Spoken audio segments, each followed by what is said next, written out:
Bonjour à tous, merci de votre présence à l'occasion de ce deuxième webinaire que j'ai voulu au cœur de l'actualité. Pourquoi? Parce que effectivement, des notions médiatiques euh, viennent brouiller les notions juridiques ou notamment les notions qui relèvent de la procédure pénale dans des dossiers extrêmement sensibles, ceux qui relèvent de tout ce qui concerne l'atteinte à la sexualité. Alors, vous avez plusieurs niveaux. Vous avez la qualification de viol, vous avez la qualification d'agression sexuelle, et dans une moindre mesure, puisqu'on comprend assez rapidement la différence, la notion de propos sexistes. Vous avez la notion de consentement, qui est de plus en plus prégnante et sur lequel règne, malgré le millefeuille de la loi, un flou juridique très clair, que ce soit pour des faits qui seraient très anciens ou que ce soit pour des faits qui seraient très nouveaux. Et c'est la raison pour laquelle il m'a semblé très intéressant d'exploiter la substantifique moelle de ces affaires médiatiques. Alors, je parle des affaires que vous connaissez, l'affaire Depardieu, l'affaire Gérard Miner, l'affaire Judith Godrèche, alors qui ont toutes trait à un milieu, on va dire, des arts, de la culture, de la psychanalyse, mais qui, dans ce qu'elles recèlent, disent parfaitement la confusion qu'il règne encore aujourd'hui en 2024 sur l'appréhension de ces situations.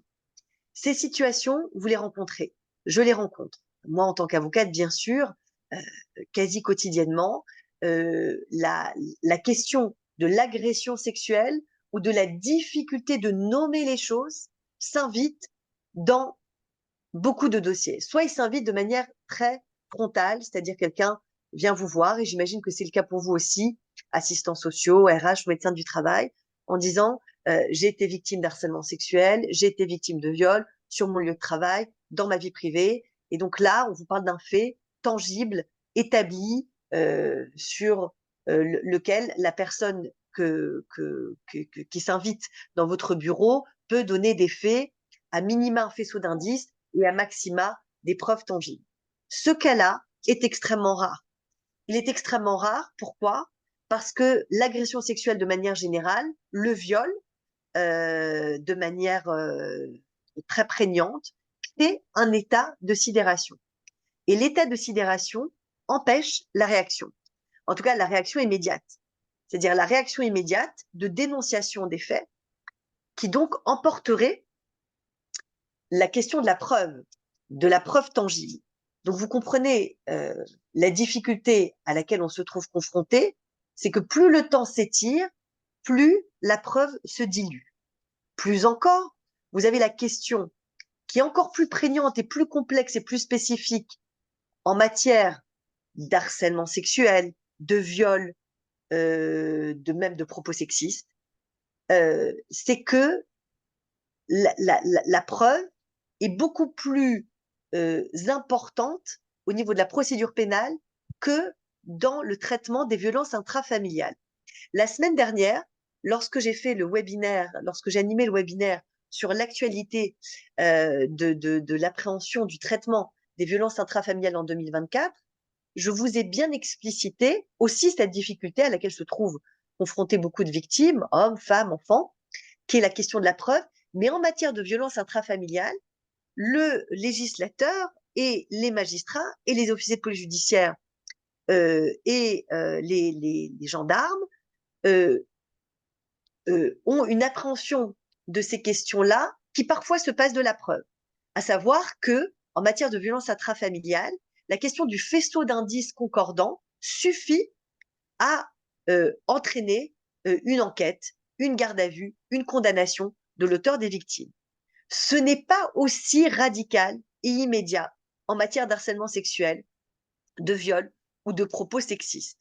Il y a une sorte de disparité, et ça, je voulais vraiment vous éclairer là-dessus de manière introductive, à savoir qu'on pourrait penser que le traitement des violences intrafamiliales en 2024 se lisse sur la vision des violences sexuelles. Eh bien, c'est le contraire, c'est-à-dire que c'est les violences intrafamiliales qui, comment dire, qui aujourd'hui permettent d'appréhender les situations de manière extrêmement fine, alors qu'en matière de violence sexuelle, on reste à des niveaux de preuve qui se heurtent à de grandes difficultés quand elles ne sont pas étayées, quand elles sont diluées dans le temps, et lorsque la question de la prescription, là aussi, vient s'inviter, à savoir que lorsque les faits sont trop anciens, eh bien, ça n'entraîne pas d'instruction. Sauf dans des cas extrêmement spécifiques, comme on a pu le voir dans l'affaire PPDA, où là, du fait de femmes qui, dans un espace-temps très proche, quasi concomitamment, sont allées porter plainte pour des faits prescrits ou non prescrits, eh bien là, effectivement, ça va emporter l'assentiment du juge instructeur ou du procureur de la République et qui va dire que malgré le fait que une partie des plaintes sont trop anciennes, la concomitance de plaintes font que l'instruction va être déclenchée. Mais ce cas-là est assez rare, parce que vous qui travaillez dans des structures privées ou publiques, c'est assez rare d'avoir plusieurs femmes qui vont venir vous voir en disant, voilà, on a été victime du même homme et on aimerait porter plainte ensemble. Alors, attention, là aussi, j'attire votre attention. C'est que ces faits médiatiques dans lesquels plusieurs femmes vont porter plainte sur un espace temporel différent pour des mêmes faits à l'encontre d'une seule et même personne. Ce ne sont pas des actions collectives. C'est très important ce que je vous dis. Parce qu'aujourd'hui, on a l'impression, lorsqu'on voit par exemple des interviews sur Mediapart, les affaires qui sortent dans la presse, on a l'impression que parce que les femmes se sont regroupées entre elles, que la procédure pénale a été enclenchée. Que nenni, nous ne sommes pas dans un pays anglo-saxon. Dans les pays anglo-saxons, vous avez des actions collectives. Vous en avez aussi en France pour certains scandales. Par exemple, le scandale de l'amiante ou le scandale de, je ne sais pas si vous aviez entendu parler de prothèses mammaires, où vous avez des centaines de femmes qui ont été touchées, le cas du Mediator. Là aussi, vous avez des actions collectives qui tiennent compte de la spécificité, bien évidemment, de chaque dossier, tout comme c'est le cas, par exemple, dans les grands procès qui concernent le terrorisme, les procès du Bataclan, les procès de Charlie Hebdo, de l'hypercacher. Eh bien, effectivement, vous avez énormément de parties civiles, mais pour autant, en France, on ne noie pas l'individu derrière le collectif. Donc, le collectif peut exister dans une certaine dimension, à un certain niveau, mais c'est extrêmement rare et j'attire votre attention là-dessus parce que souvent, j'ai des assistants sociaux, des RH, des médecins du travail qui sont assez désemparés et qui reçoivent des femmes qui disent j'ai été victime de telle ou telle personne ou de tel manager ou de mon N plus 1 ou de mon collègue ou que sais-je, et qui disent oui, mais moi je connais d'autres femmes qui ont été aussi abusées et on va y aller tous ensemble. Ça n'existe pas en droit français. C'est très très important à savoir. Maintenant, qu'est-ce qui existe Qu'est-ce qu'on peut apprendre, on va dire, de ces affaires médiatiques? Alors, sur le plan de la procédure pénale, je vais vous évoquer d'abord l'affaire Gérard Miller, qui est l'affaire la plus récente. Le parquet de Paris a reçu 6 signalements de femmes qui déclaraient avoir subi des gestes au minimum sexués de la part de Gérard Miller et qui relataient ne pas avoir donné leur consentement entre 1995 et 2005. Donc des faits anciens. Et le parquet de Paris a annoncé, là, fin février, avoir ouvert une enquête après donc avoir reçu ces signalements, alors même que Gérard Miller, lui, se défendait dans la presse, et ça aussi c'est une notion qu'on va aborder, qui est celle de, vous avez, entre guillemets, une femme qui vient accuser un auteur de violence sexuelle, quel que soit son niveau de gravité, c'est-à-dire agression, viol, et on verra à quel point aussi ces termes-là peuvent cohabiter dans une même séquence, et de même que des propos sexistes, et la manière dont l'auteur présumé va se défendre, c'est par le biais de la plainte pour diffamation ou de dénonciation calomnieuse. Et là aussi, j'y reviendrai. Donc, vous avez 6 signalements de viol et d'agression sexuelle sur des victimes parfois mineures qui vit Gérard Miller, et Gérard Miller, lui, se défend en portant plainte pour diffamation et dénonciation calomnieuse, et qui, lui, affirme n'avoir contraint personne. Qu'est-ce que ça veut dire qu'il affirme n'avoir contraint personne? Ça veut dire que les personnes avec qui il a eu des relations sexuelles, des gestes sexuels, ou toute forme de sensualité, appelons les choses de manière extrêmement soft, de son point de vue à lui, bien sûr, eh bien, lui dit que ces femmes-là ont donné leur consentement. Et donc, ces femmes-là, donc, bien évidemment, disent qu'elles n'ont pas donné leur consentement. Et donc, ces signalements, eh bien, le parquet a chargé la direction de la police judiciaire de Paris d'enquêter sur des faits susceptibles d'être qualifiés de viol et d'agression sexuelle, parfois sur victimes mineures. Donc, vous voyez que, en matière d'enquête, on se garde toujours, il y a la présomption d'innocence, bien sûr, donc on se garde toujours de dire que les faits sont établis. Il faut une enquête. Et là aussi, j'attire votre attention. C'est la question de l'enquête, elle est primordiale en procédure pénale.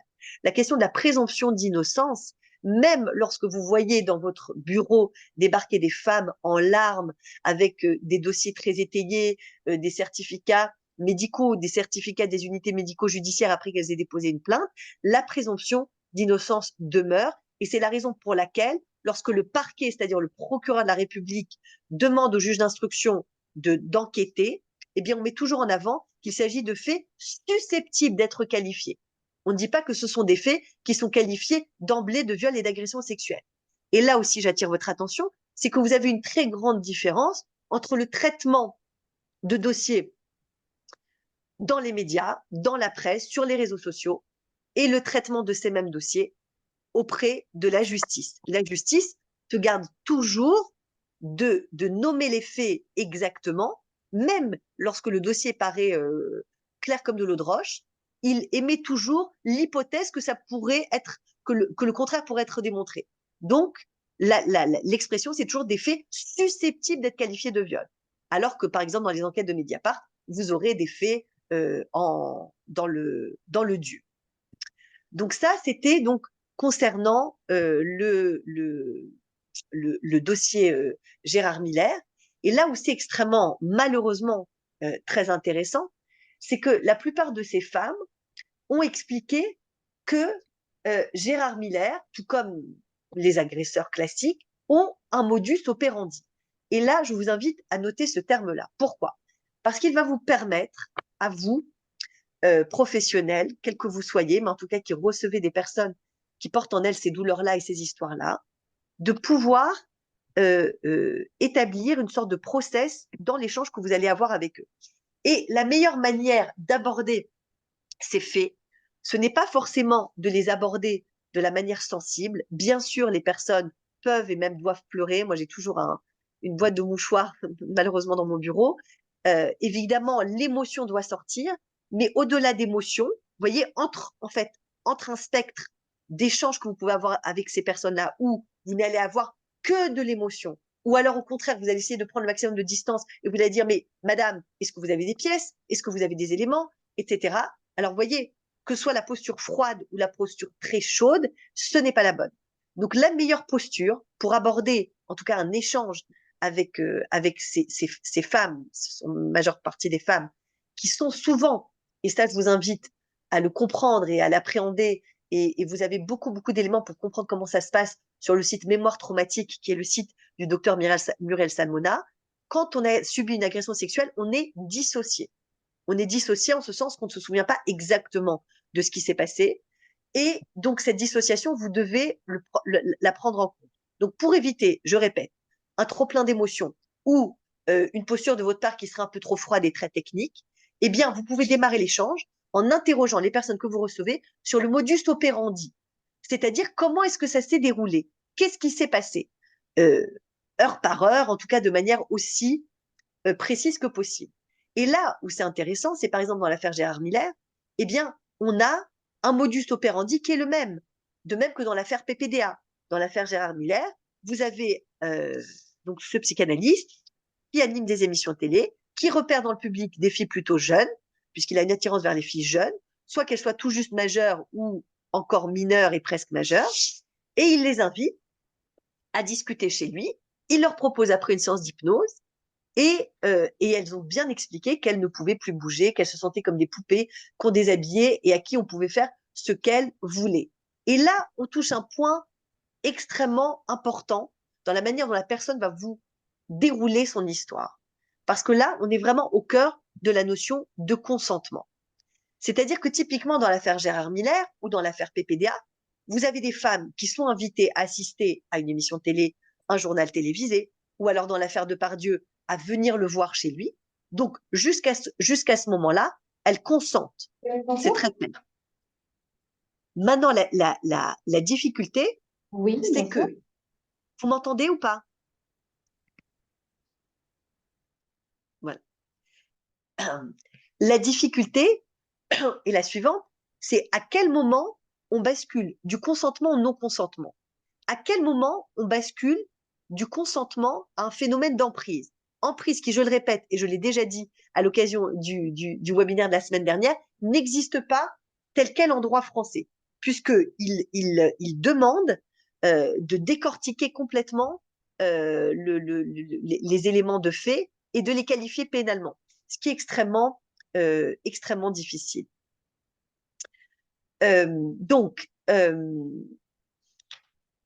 sur l'affaire Gérard Miller, là où c'est très intéressant, c'est que, encore une fois, cette question de la bascule du consentement au non-consentement, eh bien, le parquet, parce que je suis avocate, donc vous êtes là pour que je puisse vous transmettre une sorte de sensibilité sur le champ lexical de la procédure pénale, eh bien, le parquet, que nous dit-il dans l'affaire Gérard Miller? Il dit que la procédure pénale garantit le droit du contradictoire et que cela implique davantage que la simple possibilité de répondre aux questions posées ou encore que la présomption d'innocence demeure aussi longtemps qu'aucune juridiction n'a prononcé de condamnation. Donc, vous voyez que les termes employés au pénal disent assez bien la complexité de l'appréhension de ces types de situations, et ce qui n'est pas le cas sur le plan médiatique. Prenons maintenant une autre affaire très prégnante, qui est l'affaire Judith Godrèche, et aussi la tribune contre Depardieu. Donc vous avez la tribune pour Depardieu de certains de ses amis, acteurs, actrices et de sa famille, qui a dénoncé une cabale inadmissible, et vous avez eu la tribune sur Depardieu qui a dit, eh ben voilà, l'ère du hashtag MeToo au cinéma est arrivée, et nous allons pouvoir enfin faire le ménage, en quelque sorte.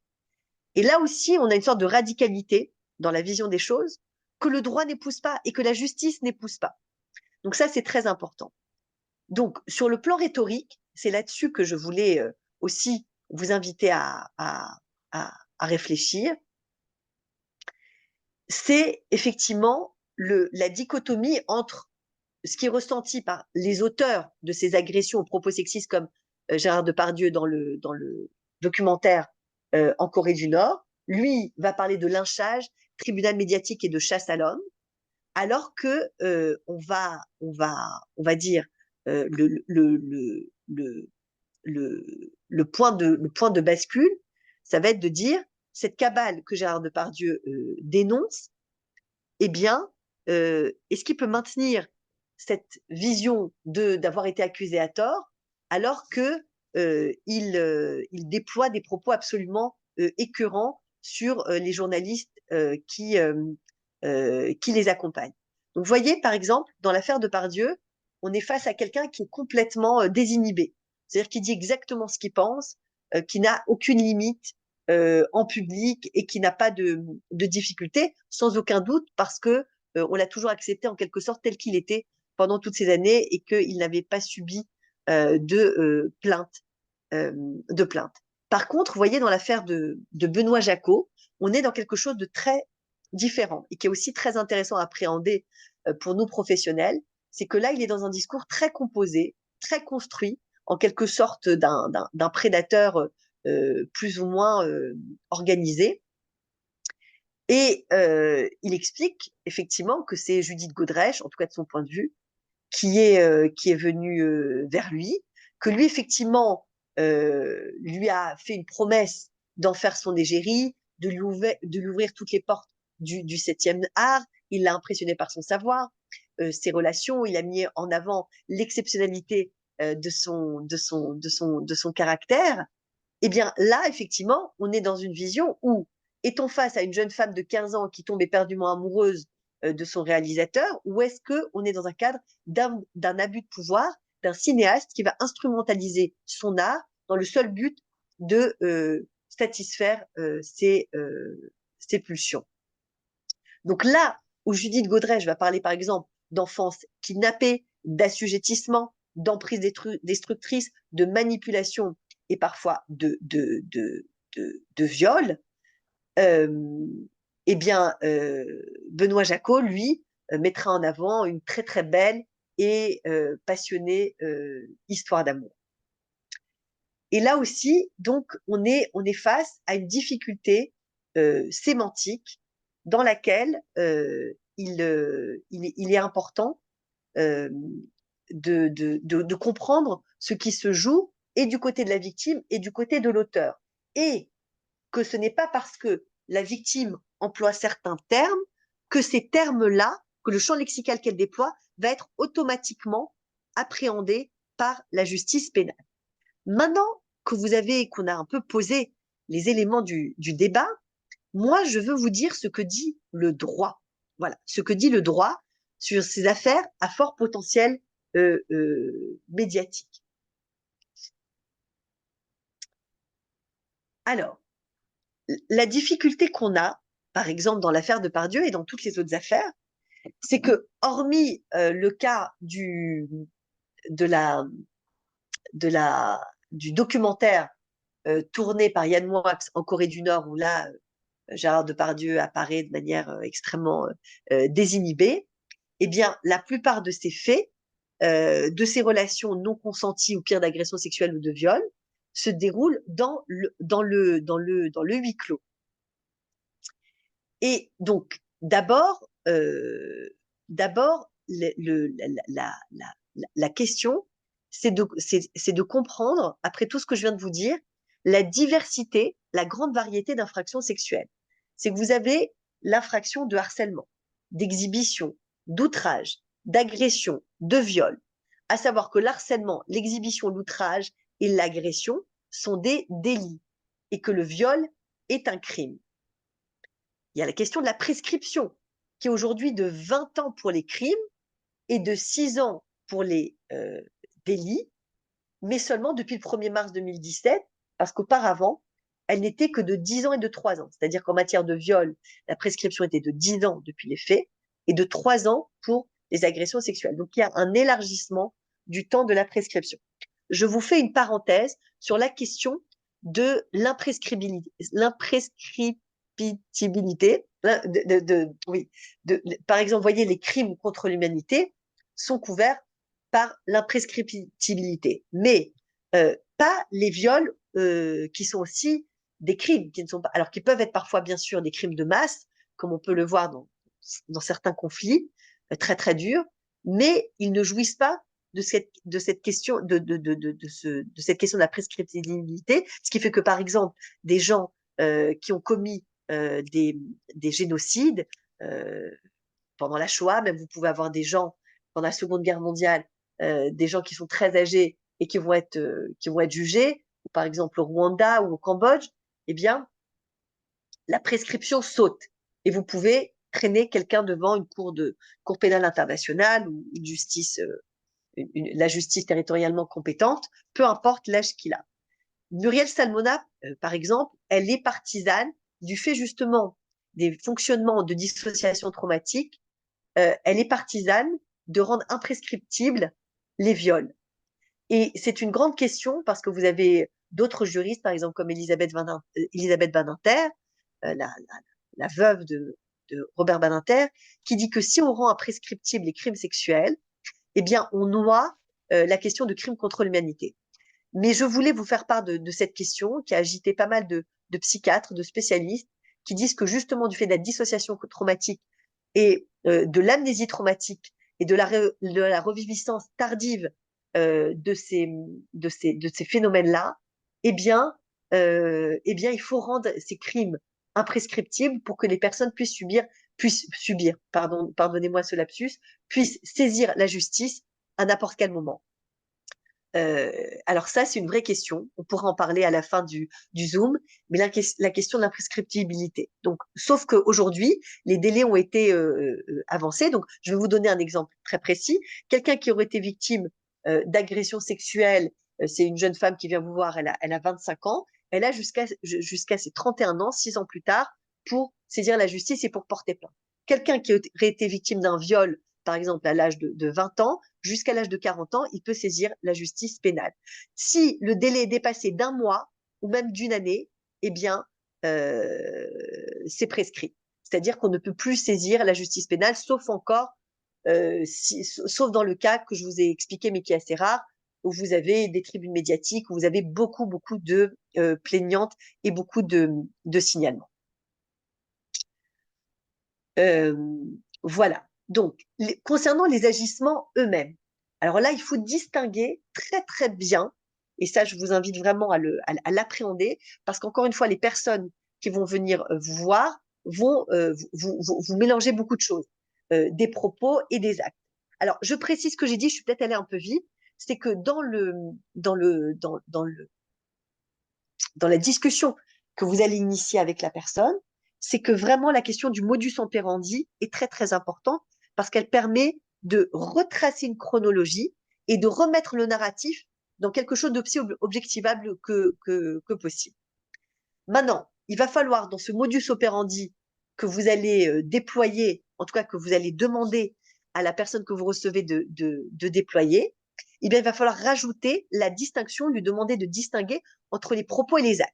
Typiquement, s'agissant des propos à connotation sexuelle, par exemple, qui ont pu être tenus par Gérard Depardieu, l'outrage ne peut être retenu car à supposer que les conditions en soient ici réunies, par exemple, propos imposés, particulière vulnérabilité de la victime, il s'agit d'un délit de création très récente, en vigueur depuis le 1er avril 2023 seulement, et aucun propos postérieur à cette date ne semble reprocher, par exemple, aux comédiens. Et on notera aussi que pour ce délit, les poursuites peuvent être arrêtées par le paiement d'une amende forfaitaire. Donc vous voyez que les propos qui ont été tenus notamment par Gérard Depardieu, qui peuvent être tenus par plein d'hommes, mais je ne stigmatise pas lui spécifiquement, je prends pour exemple ce que tout le monde a vu et entendu, c'est que cet outrage demande des conditions.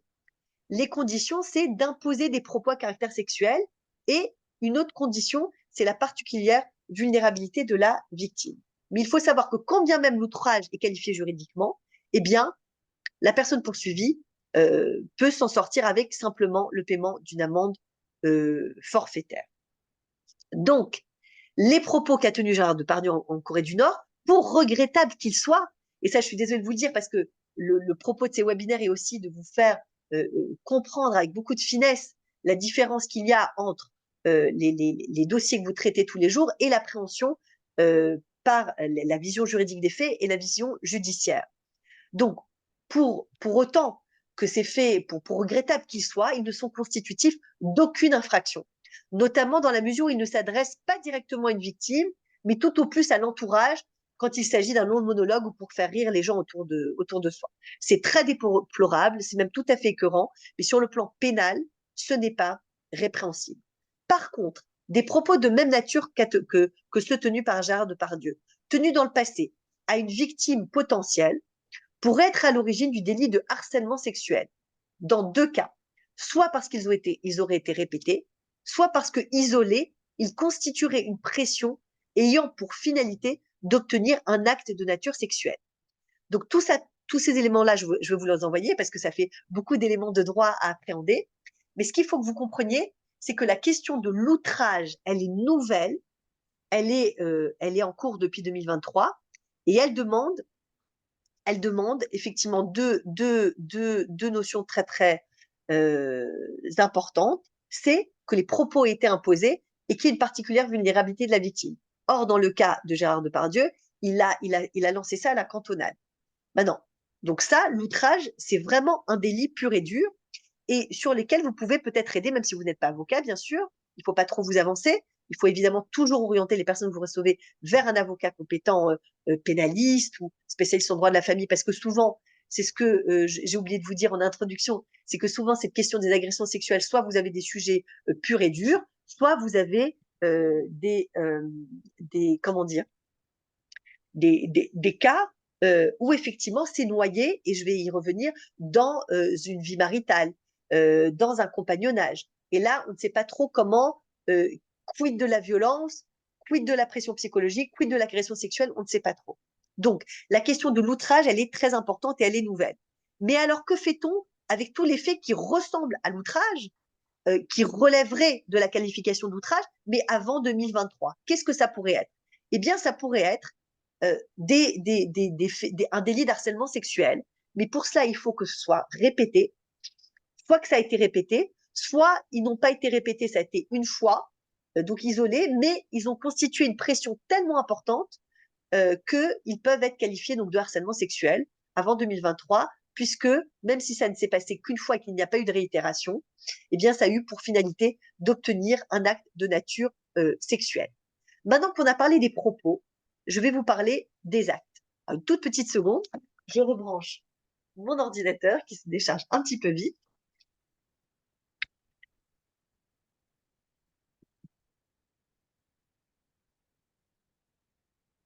Voilà.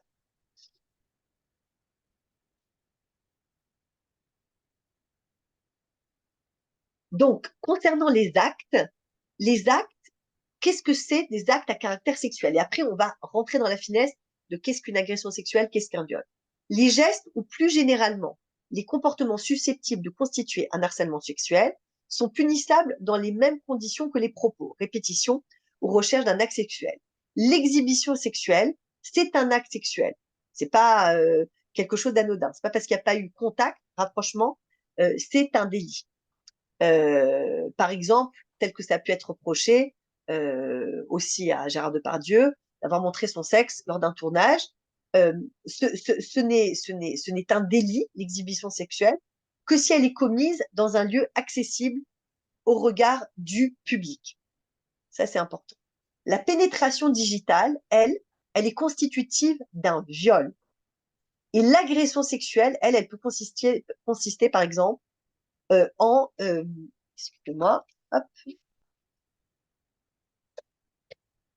en des attouchements, bien sûr, des baisers. Et là, ces éléments matériels, il faut pouvoir les caractériser. C'est très difficile. Alors effectivement, quand une personne ne va pas porter plainte immédiatement, comment est-ce que vous pouvez prouver ça? C'est pas comme des coups en termes de violence physique. Et alors, qu'est-ce que vous pouvez prouver pour dire que vous avez été agressé sexuellement? C'est la question du défaut de consentement. Donc, il a été jugé, et ça, c'est une jurisprudence très ancienne, que l'absence totale de consentement doit être caractérisée, c'est-à-dire qu'il faut pouvoir le prouver, et que le fait que le prévenu ne pouvait pas ne pas se rendre compte que la victime n'était pas tout à fait consentante n'était pas suffisant. Alors, c'est très intéressant comme jurisprudence. Ça veut dire que le prévenu ne peut pas s'abriter derrière le fait qu'il ne s'était pas rendu compte que la victime n'était pas tout à fait consentante. C'est-à-dire que le consentement, c'est une notion pleine. C'est soit oui, soit non. Il n'y a pas de zone grise. Et le défaut de consentement, de quoi peut-il résulter? C'est-à-dire comment la victime peut le prouver. Ça peut résulter de la violence, ça peut résulter de la menace, ça peut résulter de la surprise ou de la contrainte dont l'auteur a usé. La contrainte, elle peut être physique, elle peut être morale. Et c'est souvent simplement une contrainte morale qui est alléguée. Par exemple, dans les dossiers Gérard Miller et Benoît Jacot, eh bien, vous avez véritablement une question de contrainte morale. Par exemple, Isilde Besco, qui a été aussi une des autres compagnes aussi très jeune de Benoît Jacot, elle parle d'emprise destructrice. Donc là, vous n'êtes pas dans une question de menace ou de surprise, mais vous êtes dans une question de contrainte qui relève d'une contrainte donc morale. Et cette circonstance, elle doit être caractérisée au cas par cas. Par exemple, par le passé, la contrainte morale, elle a été retenue pour une jeune femme de 18 ans, timide et réservée, face à un directeur despotique et tyrannique. Donc vous voyez que, par exemple, en entreprise, la question de la contrainte morale peut relever des différences de caractère. C'est très intéressant. C'est-à-dire que quand bien même, et c'est très important ce que je vous dis, vous n'auriez pas d'éléments, pas de preuves, la personne, du fait de la honte, de la dissociation traumatique, de l'amnésie, que sais-je, vient vous voir beaucoup plus tard, eh bien, le fait que, par exemple, une personne soit dans une posture hiérarchique moindre que la personne qui l'a violée ou agressée sexuellement, mais que surtout, quand bien même ce seraient des collègues, elle ait un caractère timide, réservé, ou alors une personne dont on sait qu'elle porte en elle des circonstances aggravantes, c'est-à-dire qu'elle rentre de congé maternité, elle porte un handicap, elle rentre d'un arrêt maladie, vous voyez. Donc toutes ces circonstances peuvent permettre d'étayer la question de la contrainte morale qui est extrêmement importante en matière d'agression sexuelle. Enfin, pour le viol et l'agression sexuelle, de même d'ailleurs que pour le harcèlement, la peine donc est aggravée, comme je vous l'ai dit, si la victime se trouve dans un état de particulière vulnérabilité apparent ou connu de l'auteur. Donc, ces circonstances aggravantes, elles sont très importantes et vous, même si vous n'êtes pas des professionnels du droit, vous pouvez tout à fait les pointer et dire, ah, madame, là j'ai l'impression que vous êtes dans un cas de figure spécifique qui relève d'une circonstance aggravante. Et là où c'est intéressant, c'est que il faut que cette circonstance aggravante, il n'est pas obligatoire que l'auteur des agressions l'ait su. Il peut ne pas le savoir, mais si c'est apparent, par exemple, il y a une jurisprudence aussi, vous voyez, qui relève même pas d'un handicap ou d'une particulière fragilité, vulnérabilité, de retour de maternité, ce genre de choses, mais juste une personne qui était extrêmement réservée, qui rasait les murs quasiment, eh bien, cette personne-là avait une sorte de lombalgie qui l'handicapait un peu au niveau du travail, mais qui n'était connue de personne, si ce n'est du médecin du travail, eh bien, cette vulnérabilité, l'auteur de l'agression sexuelle ne la connaissait pas, mais elle était apparente. Elle était apparente, et la jurisprudence le dit, dans la posture de la victime. Une victime qui avait le dos courbé, qui ne regardait pas dans les yeux. Donc, c'est vous dire que la jurisprudence, même si elle manque de preuves, d'étayage, elle reste quand même créative et elle essaye de rentrer dans cette question de circonstances aggravantes pour rattraper un sujet sur lequel on n'aurait pas forcément de preuves ou un faisceau d'indices. Voilà, donc ça, c'était quelque chose que je voulais vous mettre, vous mettre très en exergue. Maintenant, parlons d'une question très sensible qui est la qualification du viol. Il faut savoir que depuis le 21 avril 2021, la définition du viol a été élargie. En effet, auparavant, certains actes relevaient de la qualification d'agression sexuelle et non pas de viol. C'est ce que dénonçaient énormément de juristes ou d'associations féministes qui disaient, regardez, alors là, je vais vous adresser un élément de droit, on correctionnalise ce qui relève du crime. Vous avez compris que le viol est un crime. La prescription est de 20 ans. L'agression sexuelle est un délit et qui, elle, emporte une prescription de 6 ans. Et avant cette loi du 21 avril 2021, vous aviez alors énormément de viols qui emportaient correctionnalisation. Pourquoi? Parce que malheureusement, le viol est quelque chose de très étendu. Et qui dit viol dit crime, et qui dit crime dit cour d'assises. Et une cour d'assises, vous avez dû en entendre parler, c'est un cérémonial, une organisation très particulière. Il faut que des personnes, des jurés soient tirés au sort, qu'ils puissent venir. C'est une organisation très lourde d'organiser une cour d'assises qui va durer plusieurs jours, parfois plusieurs semaines, qui peut être à huis clos, pas à huis clos, s'il s'agit de personnes qui étaient mineures à l'époque des faits. Bref, c'est très compliqué à mettre en place. C'est la raison pour laquelle le législateur, avant cette loi de 2021, correctionnalisait massivement les viols. C'est-à-dire que vous n'alliez plus devant une cour d'assises, mais vous alliez devant un tribunal correctionnel. Et un tribunal correctionnel, vous avez 10, 20 affaires par jour et tac, tac, tac, c'est l'une après l'autre. Vous avez le prévenu qui soit comparé librement, soit est dans le box des accusés. Mais même si on prend le temps du procès pénal, eh bien, on reste dans une qualification délictuelle, pas dans une qualification criminelle. Ça, c'était le passé. Depuis la loi du 21 avril 2021, donc la définition du viol a été élargie.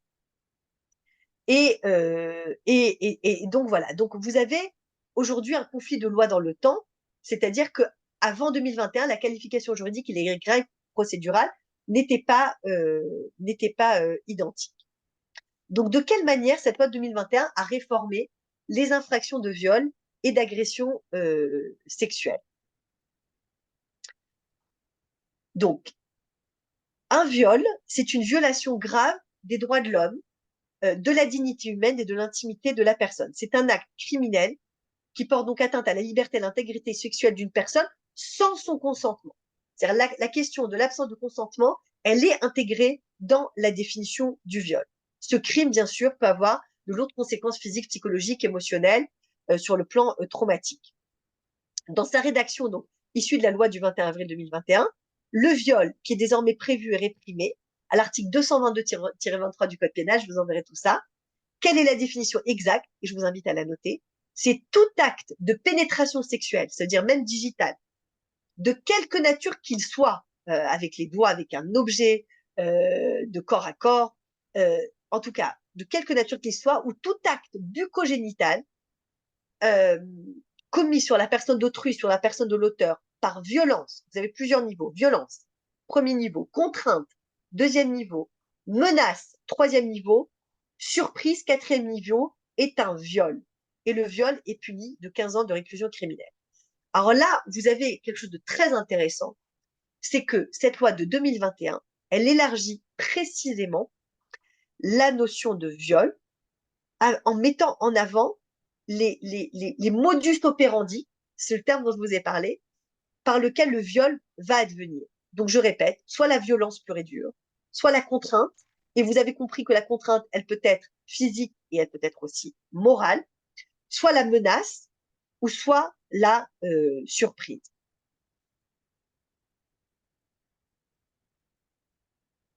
Donc là, donc la violence et la menace, c'est quelque chose qui est assez clair pour vous, j'imagine, qui pose pas vraiment de questions au niveau de la définition. La violence et la menace doivent s'exprimer de manière extrêmement nette, factuelle, probante. Par exemple, une femme qui est menacée par SMS, de viol ou de cyberharcèlement ou de revenge porn, j'ai eu pas mal de dossiers de cet ordre-là. Une femme dont le conjoint l'agresse et l'harcèle à la sortie de son travail, là, c'est clairement de la menace et de la violence. Par contre, vous avez deux notions dans cette nouvelle rédaction de la loi, c'est la notion de contrainte et de surprise. Alors là, je vais vous faire un focus en termes de définition. La surprise, c'est une condition juridique qui implique donc le défaut de consentement de la victime. Vous voyez, toujours l'idée, c'est qu'il faut voir une notion juridique avec qu'est-ce que ça veut dire à contrario. Qui dit surprise dit je n'ai pas consenti. Et la jurisprudence considère que le viol par contrainte ou par surprise, donc elle met à peu près au même niveau la question de la contrainte et de la surprise, peut être caractérisée par exemple dans les cas suivants. Une mauvaise appréciation de la situation par la victime, une tromperie ou une ruse utilisée par l'agresseur, et la contrainte, comme je vous l'ai dit, qui peut être physique et morale. Donc, dans les faits, pour caractériser un viol, il faut d'une part identifier l'élément matériel du viol, qui est l'acte de pénétration sexuelle de quelque manière que ce soit, puis l'élément moral, qui est la volonté d'imposer cet acte sexuel à une victime non consentante. Et je terminerai là-dessus. C'est que ce qui est très important en matière pénale, c'est la qualification juridique des faits, et il faut une double condition. La double condition, c'est un élément matériel, et deux, un élément moral. Il faut pouvoir prouver les deux. Si vous en avez qu'un et que vous n'avez pas l'autre, eh bien, la plainte ne sera pas instruite. Donc d'abord, effectivement, il faut viser l'élément matériel. L'élément matériel, la difficulté, c'est que souvent c'est un élément tardif, prescrit, pour lesquels les personnes ne consultent pas en urgence ou ne vont pas porter plainte en urgence. Mais alors, comment démontrer l'élément matériel? Eh bien, en mettant en avant l'élément moral, qui est la deuxième condition incontournable. Et l'élément moral, c'est la volonté d'imposer cet acte sexuel à une victime non consentante. Si on comprend qu'aujourd'hui, le code pénal a rajouté la question de la contrainte et de la surprise qui permettent de rentrer dans la nuance, dans la finesse de ce que peut être un viol ou une agression sexuelle, eh bien, on se rend compte des évolutions de la loi. Donc, comme je vous le disais, contrainte ou surprise, c'est par exemple une mauvaise appréciation de la situation de la victime. Typiquement, si vous avez une femme qui dit, voilà, j'avais un gros dossier à terminer et moi, N plus 1, m'a dit de venir dans son bureau à 20 heures alors que tout le monde était parti. Bon, bah, effectivement, la dame qui vient vous voir n'a pas eu une bonne appréciation de la situation. Quand bien même son N+1 est reconnu comme étant un dragueur invétéré très lourd, etc., eh bien, on ne va pas pouvoir mettre en doute son consentement. Pourquoi? Parce qu'effectivement, il y avait quelque chose d'assez complexe. C'est que c'est comme dans l'affaire Gérard Miller, il propose à des jeunes filles qui le trouvent très brillant sur le plan médiatique de venir discuter philosophie et psychanalyse chez lui. Eh bien, elles ont fait une mauvaise appréciation de la situation. Donc, elles ne peuvent être, il n'y a pas la double peine de la victime à qui on va dire, comme la femme victime de violence conjugale, mais pourquoi est-ce que vous n'êtes pas parti? Ça, c'est très important parce que malheureusement, aujourd'hui, ça reste quand même dans l'inconscient collectif de dire à une victime de viol, alors je ne vous parle pas de viol pur et dur, mais de viol pour lequel le contexte a beaucoup joué, notamment par les ressorts de contrainte et de surprise, de dire mais pourquoi tu n'es pas parti? Eh bien, on peut se défendre, en tout cas sur le plan de l'élément moral, en mettant en avant le fait qu'on a eu une mauvaise appréciation de la situation. Vous avez un deuxième niveau qui est la tromperie ou la ruse utilisée par l'agresseur.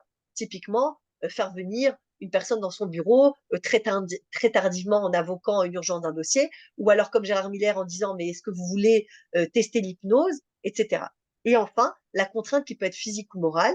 Effectivement, la contrainte physique, bon, bah, ça on comprend ce que ça veut dire, mais la contrainte morale, c'est effectivement comme dans le cas de Judith Godrèche ou d'Isil Lebesco avec, avec Benoît Jacot, c'est la question de la grande différence d'âge, du charisme, aussi d'une menace larvée, en disant sans moi, si tu me quittes, tu ne seras plus rien. Donc, vous voyez que c'est très, très, très, très intéressant. C'est qu'aujourd'hui, la loi, elle permet véritablement d'appréhender ces situations avec beaucoup plus de finesse.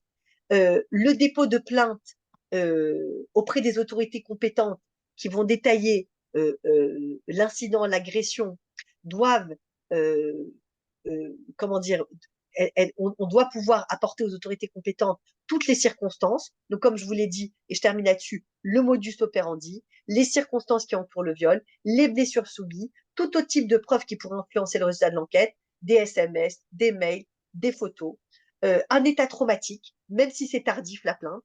C'est-à-dire que si la personne est allée voir un psychiatre à plusieurs reprises, etc., moi, je vous invite beaucoup à orienter, pas simplement vers des professionnels du droit, des avocats, bien sûr, c'est le premier professionnel vers qui il faut orienter les personnes qui viennent dans votre bureau, mais aussi de manière beaucoup plus prégnante et urgente vers des psychiatres, des psychologues, précisément pour avoir des pièces. Parce que des psychiatres, des psychologues vont pouvoir retranscrire dans des certificats très, très étayés. Certains ne le font pas, mais beaucoup le font, surtout dans des cas d'atteinte sexuelle, et pourront expliquer la réalité du trauma de manière directe et certaine. Et ça aussi, c'est une preuve qui emportera sans aucun doute l'assentiment du juge correctionnel. Et aussi, malgré tout, même si les choses sont très tardives, c'est que lorsqu'on porte plainte, il faut aller aux UMJ, aux unités médico-judiciaires, pas simplement avec un médecin privé ou un psychiatre privé comme je viens de vous le préconiser, mais aussi avec un certificat EUMJ qui viendra étayer ce qui a été vécu et ce qui a été retraduit par le médecin traitant ou le psychiatre traitant. Maintenant, je veux juste vous terminer sur une notion que je vous enverrai de toute façon sur le site du cabinet. C'est un peu compliqué de l'envoyer dans le chat, mais vous verrez, on a des pages sur notre médiathèque juridique sur le site du cabinet où vous avez tous nos anciens webinaires avec une documentation très, très, très, très fournie. Effectivement, vous pouvez aussi avoir des cas où des personnes sont accusées à tort. Et là, effectivement, c'est la question de la dénonciation calomnieuse ou de la diffamation.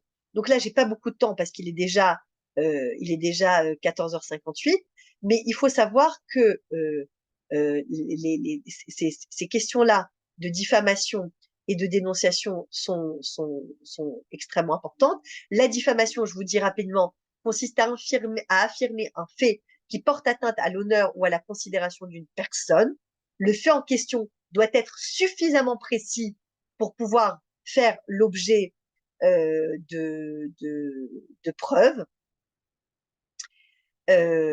Voilà. Et il faut savoir qu'il y a diffamation, même lorsque l'allégation est faite de manière déguisée ou dubitative, ou si elle est juste même insinuée. Par exemple, si quelqu'un poste sur les réseaux sociaux en disant, ah ben voilà, je travaille dans telle structure et j'ai été agressée par mon N plus 1, et sans dire le nom de la personne, même si c'est sous forme déguisée ou dubitative, eh bien, ça peut être qualifié de diffamatoire. Voilà. Maintenant, en termes de dénonciation calomnieuse, là, c'est quelque chose qui est beaucoup plus, qui est beaucoup plus large, et aussi pour lesquels on peut la diffamation, c'est très rapide, c'est sous 3 mois, et la dénonciation calomnieuse, c'est sous 6 ans. Donc, vous pouvez prendre plus de temps pour porter plainte pour dénonciation calomnieuse. Maintenant, la question, c'est la preuve de la vérité. Et la difficulté de porter plainte, comme le font par exemple les hommes qui sont auteurs d'agressions sexuelles, mais qui se disent victimes de diffamation ou de dénonciation calomnieuse, eh bien la difficulté, c'est qu'ils portent plainte au moment même où l'enquête est déjà en cours. Donc, il y a quelque chose qui se répercute entre les deux procédures. Et donc, la procédure, la plainte pour diffamation, dénonciation calomnieuse, eh bien, elle est pendante, c'est-à-dire elle attend que l'enquête ait été terminée. Donc, la question de la diffamation, de la dénonciation calomnieuse, moi, je l'ai eu dans certains dossiers familiaux. Vous avez des femmes qui dénoncent à tort que c'est rare. Effectivement, c'est très rare, et ça, je vous invite à regarder le rapport de la Civis, qui est très clair.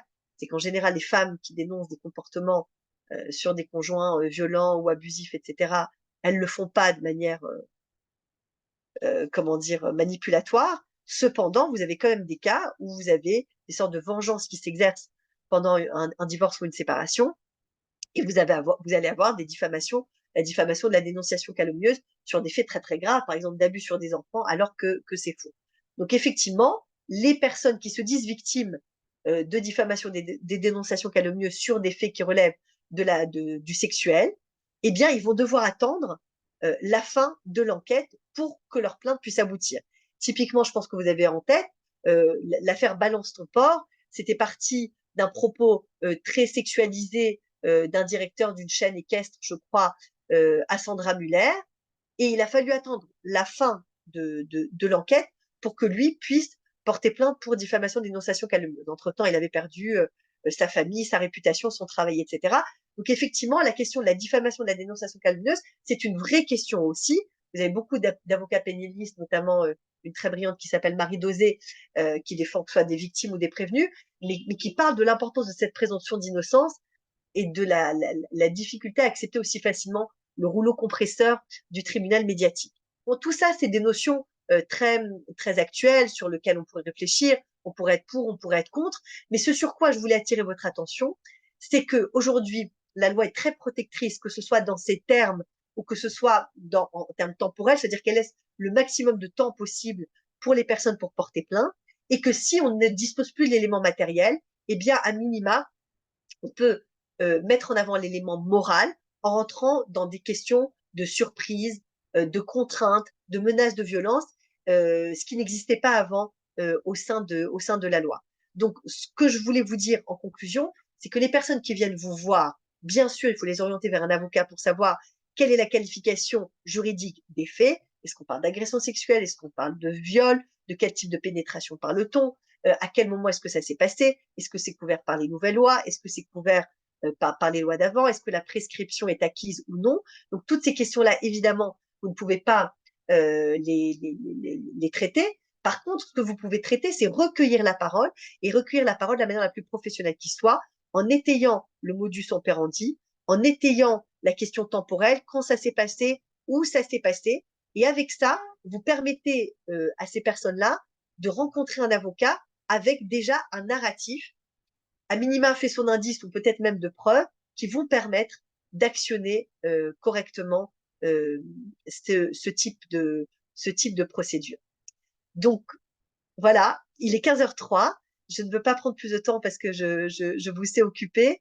Mais en tout cas, j'espère que ma présentation vous a intéressé, en tout cas vous a sensibilisé sur ces questions éminemment importantes et complexes, et vous a permis aussi de faire la différence entre ce que disent les médias, les affaires médiatiques, le champ lexical qu'elles portent, les enjeux sociétaux qu'elles portent, et la manière dont c'est traité par la justice. Aujourd'hui, je terminerai en vous disant que aujourd'hui, la vision sociétale tend à se rapprocher considérablement de la vision juridique et judiciaire. Mais cependant, la vision juridique et judiciaire, effectivement, doit se protéger de toute radicalité, doit protéger le principe du contradictoire, doit protéger la question de la présomption d'innocence, doit protéger la question de l'infraction pénale, de l'obligation d'avoir cette double condition, élément moral et élément matériel. Donc, tout ça a tendance à se rapprocher, mais il existe encore des nuances et des différences dans lesquelles pour lesquelles il faut avoir une véritable sensibilité pour orienter au mieux et avec le plus d'empathie, mais aussi le plus d'exigence, les personnes qui viennent vous voir pour ces questions-là, qu'elles relèvent de la sphère publique ou de la sphère privée, sachant que bien évidemment, alors là, on n'était pas dans un webinaire vraiment droit du travail, mais sachant bien évidemment qu'en matière d'obligation de l'employeur, l'obligation, que ce soit dans le document unique, que ce soit dans toutes les règles qui relèvent des risques psychosociaux, dans les circulaires internes qu'un employeur doit avoir qui soit privé au public, doit tout faire. C'est une obligation de sécurité de résultat. C'est-à-dire que ce n'est pas une obligation de moyens, c'est l'employeur est obligé de tout faire pour prévenir ces cas-là d'harcèlement sexuel, d'agression, de viol, même de propos sexistes au sein de ces locaux. C'est-à-dire qu'il ne peut pas s'abriter derrière une vision en disant oui, mais j'ai fait le maximum. Non, l'employeur a une obligation de sécurité de résultat. Maintenant, comment est-ce que c'est appréhendé? Vous le savez mieux que moi. Vous avez des enquêtes en interne qui durent un peu longtemps et que je déplore beaucoup parce que dans ce temps-là, c'est souvent la victime qui est en arrêt maladie, c'est la victime souvent qui est exfiltrée, souvent l'auteur reste à son poste ou alors il est reclassé un petit peu ailleurs, mais c'est souvent la victime qui paye en quelque sorte une double peine, à savoir que elle se protège elle-même et elle a honte et elle reste à l'extérieur de sa structure professionnelle, ce qui fait que l'enquête interne, lorsqu'elle se produit, elle est obligée de se produire, ça relève d'une obligation du document unique, eh bien elle va se faire sans la présence de la personne dite victime. Donc ça pose des difficultés, j'aurai l'occasion de l'aborder à l'occasion d'autres webinaires, mais en tout cas voilà, je voulais vous faire une ouverture là-dessus concernant la sphère professionnelle. Si vous avez des questions, n'hésitez pas, vous pouvez rallumer vos micros. Euh, si vous voulez orienter des personnes, vous pouvez tout à fait leur donner un bon de consultation juridique gratuit que je vais vous mettre dans le chat tout de suite. S'il y arrive, attention, attendez, tac, tac, tac. En tout cas, vous le retrouverez aussi, vous le retrouverez aussi sur le site, sur le site du cabinet. Voilà. Donc, je vous mets le fichier. Comme ça, vous pourrez orienter. Nous, on pratique, comme vous le savez, la première consultation juridique gratuite, qui est une première consultation dans laquelle on prend tout notre temps et qu'on prépare. Quand les personnes nous appellent pour prendre rendez-vous euh, pour, euh, pour, pour ce type d'infraction extrêmement grave, on demande toujours à ce que la personne vienne avec le maximum d'éléments dont elle dispose dans son dossier pour pouvoir véritablement l'orienter au mieux et que cette consultation gratuite ne soit pas juste un échange très empathique avec la personne, mais nous permette d'ores et déjà de lui proposer des stratégies procédurales. Donc n'hésitez pas, je vous l'envoie tout de suite dans le chat. Voilà. Et si vous voulez rallumer vos micros, si vous avez une question, ou même plusieurs, je suis à votre disposition, soit maintenant, soit plus tard, par mail ou par téléphone. N'hésitez pas.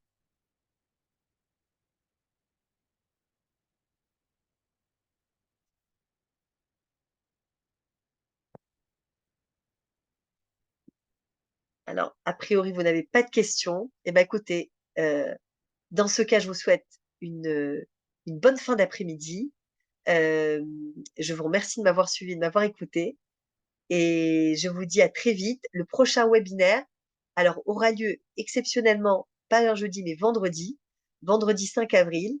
Et c'est sur un sujet très important et qui vous concerne de plein fouet, qui est au cœur de votre, de votre mission, je dirais, qui est la fatigue compassionnelle et le trauma vicariant, c'est-à-dire en quelque sorte le burn-out des professionnels de l'accompagnement, qui lorsque vous recevez, vous êtes amené à traiter beaucoup de dossiers très très sensibles, eh ben, ça peut avoir un impact sur vous, une sorte de préjudice par ricochet et qui est extrêmement intéressante. Donc je vous invite à me retrouver vendredi prochain, 5 avril, de 14 heures à 15 heures. Je vous dis à très vite. Au revoir.